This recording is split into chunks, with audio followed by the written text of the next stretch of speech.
पहेली नंबर 1। नौकरानी घर के लिविंग रूम में काम कर रही थी, तभी उसने बंदूक चलने की आवाज़ सुनी। सबसे पहले वह अपने मालिक को फ़ोन लगाती है और कहती है उसने मालकिन के कमरे में बंदूक चलने की आवाज़ सुनी है। फिर वो जासूस मेहुल को कॉल करती है और उसे भी बताती है कि उसने अपने मालकिन के कमरे में बंदूक चलने की आवाज़ सुनी है। मेहुल और मालिक एक ही समय पर पहुंचते हैं।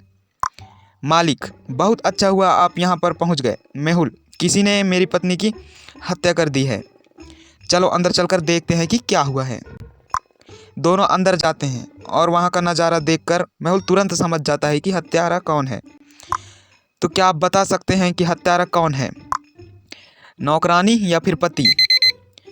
तो आपका सही जवाब है पति। हत्यारा पति है, क्योंकि नौकरानी ने तो उसे नहीं बताया था कि उसकी पत्नी की हत्या हो गई है। उसने तो सिर्फ बंदूक चलने की आवाज़ बताई थी। तो इतना बताने के बाद उसे कैसे पता चल सकता है कि हत्या हुआ है। नेक्स्ट पहेली। एमिली सुपरमार्केट में काम करती थी।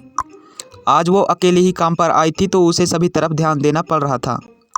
एक बच्चे से अचानक एक चॉकलेट का बॉक्स फर्श पर गिर जाता है और सारी चॉकलेट फर्श पर इधर उधर बिखर जाती हैं। एमिली बच्चे के पास आती है और चॉकलेट को उठाकर बॉक्स में वापस रख देती है। जब वह काउंटर पर पहुंचती है तो वहां उसे रजिस्टर खाली मिलता है। रजिस्टर के बगल में एक कागज़ रखा था, उस पर कुछ लिखा हुआ था।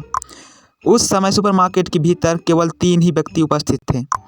क्या आप इन व्यक्तियों को देखकर बता सकते हैं कि इनमें से चोर कौन है, पहला, दूसरा या फिर तीसरा? आपका सही जवाब है नंबर 2, चोर है, क्योंकि कागज़ पर लिखने के बाद चोर ने पेन बाईं तरफ रखा था। इसका मतलब चोर लेफ्ट हैंड था और यहाँ पर नंबर दूसरा भी लेफ्ट हैंडेड है, इसका मतलब वो चोर है। हत्या की जांच करने के लिए जासूसी मेहुल को एक अपराध स्थल पर बुलाया गया। घर के चारों ओर देखते हुए मेहुल को एक सुराग मिला। मेहुल ने 2 लोगों पर संदेह किया। सुराग को देखते हुए क्या आप हत्यारे की पहचान कर सकते हैं? तो इनमें से कौन हत्यारा है, जॉन या फिर बिल? क्या आपको पता चला? तो आपका सही जवाब है बिल। सुराग एक दर्पण प्रतिबिंब के रूप में लिखा जाता है। बिल हत्यारा है। नेक्स्ट पहेली। एक जेल एक नदी के किनारे स्थित थी। इसमें से 2 कैदी अपने पलायन के बारे में बात कर रहे थे। पहले कैदी ने कहा कि वह जेल से भाग गया और नदी के सामने आया। वह दूसरी तरफ तैरने में सक्षम था, लेकिन दुर्भाग्य से जासूस मेहुल द्वारा पकड़ा गया। दूसरे कैदी ने कहा कि वह जेल से भाग गया और नदी के सामने आया।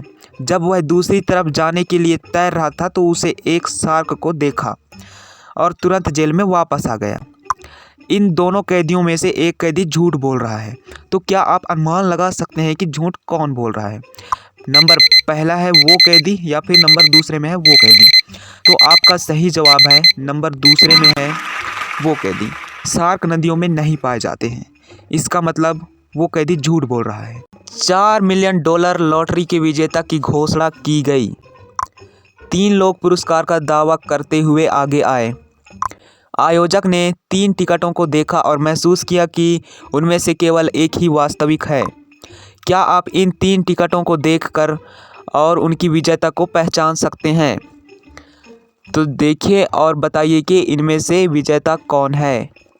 तो आपका सही जवाब है नंबर 3, क्योंकि नंबर 3 का स्टार जो है 2 है, बाकी सभी के 1 1 है।